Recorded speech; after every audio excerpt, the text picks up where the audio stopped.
Asia কাপে শিরোপা জয়ী ভারতীয় সমর্থকরা আনন্দে উৎপীড়িত। মাঠের লড়াইয়ে ভারতের কাছে দাঁড়াতেই পারেনি পাকিস্তান। সেজন্য দু দলের মধ্যে যে বিস্তর পার্থক্য সেটি তুলে ধরলেন ভক্ত সমর্থকরা। এদিন ভারতীয়রা এসিসি সভাপতি মহসিন নাকভির হাত থেকে ট্রফি না নিয়েই হোটেলে ফিরেছেন। দুবাই থেকে শুভদেব নাথের রিপোর্ট। ফাইনাল ম্যাচ তখন শেষ। বাইরে অপেক্ষায় দাঁড়িয়ে ভারতের সাবেক ক্রিকেটার যুবরাজ সিং। ছবি তোলার ফাঁকে গল্প সেরে নেন তিনি।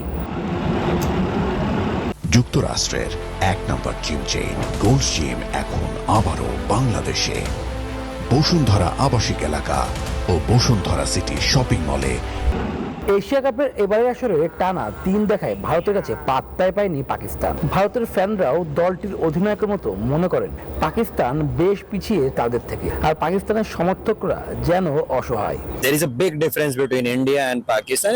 In fact, big difference between India and other Asian. It was so fun, like the vibe and everyone screaming when the ball hit. It was so nice. Like I really enjoyed it.